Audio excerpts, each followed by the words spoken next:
The best way to describe Regular Show is by using its old tagline, "It's anything but."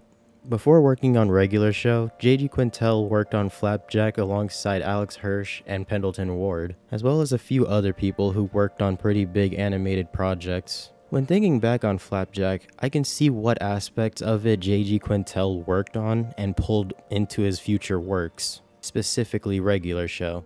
The wild nature of Regular Show was unmatched by any good quality shows airing at the time. It managed to reach these levels of crazy without being a dumpster fire. The premise and nature of this show probably should have lent it to becoming something like Uncle Grandpa or Teen Titans Go, or any of the other garbage that chose to disrespect the senses of anybody who watched it. But in the end, it came out as a really solid show that will be remembered as one of the best shows to come out of Cartoon Network. The focus of today's video is to point out what I believe is the charm of Regular Show and why it will be remembered as a titan on a channel that was quickly going into decline. The first thing is, through all the insanity, you can really understand these characters.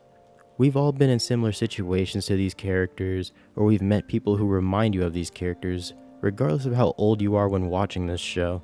And I obviously mean the personal element, not the whole world being at risk every other week because of some arbitrary event that Mordecai and Rigby started.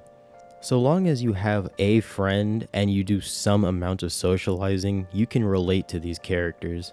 Being able to relate to characters that look nothing like humans takes genuine skill in a writer's room. You are a Mordecai or a Rigby and you've met a Benson or a Skips or a Pops. You've met people who act like Muscle Man or Fives, and being able to relate to them gets you invested in these characters.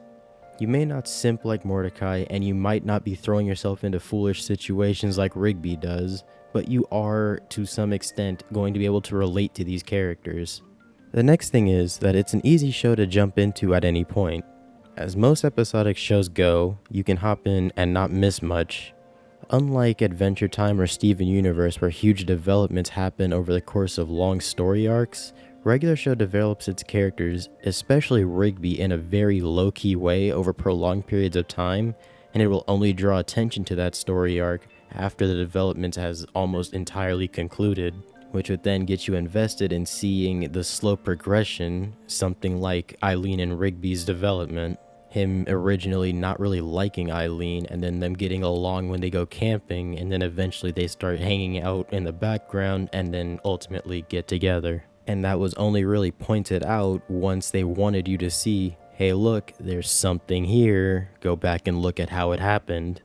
As opposed to the aforementioned series that'll throw it in your face that story arc is happening, pay attention. It may sound like I'm bashing Steven Universe or Adventure Time. I'm not, I'm just pointing out the differences in how they handle story arcs.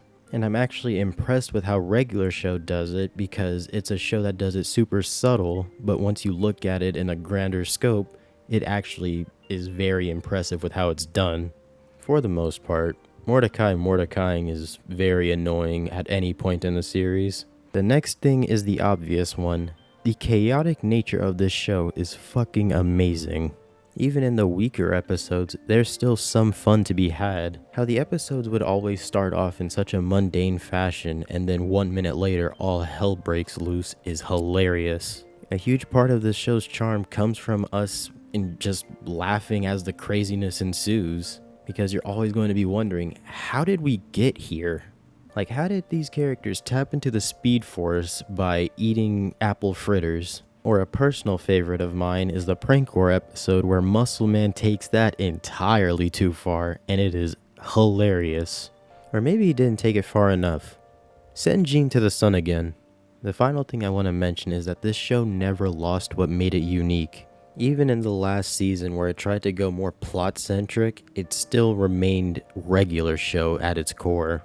Even in its weakest episodes, it still remained Regular Show to its core. And that's something that I can't really say about other shows that I might like more than Regular Show. Adventure Time has episodes that don't feel like Adventure Time. Steven Universe has episodes that don't feel like Steven Universe. Even a show like Gravity Falls has episodes that don't feel like Gravity Falls. I'm looking directly at you, Roadside Attractions. That is like the only episode of Gravity Falls I do not like.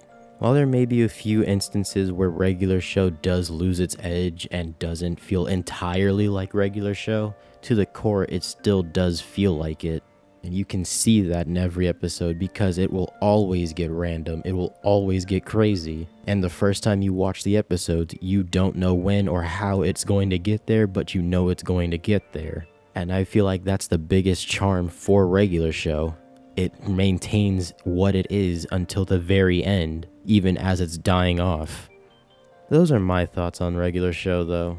If you have something to add or I missed why you might like regular show, please leave it in the comments.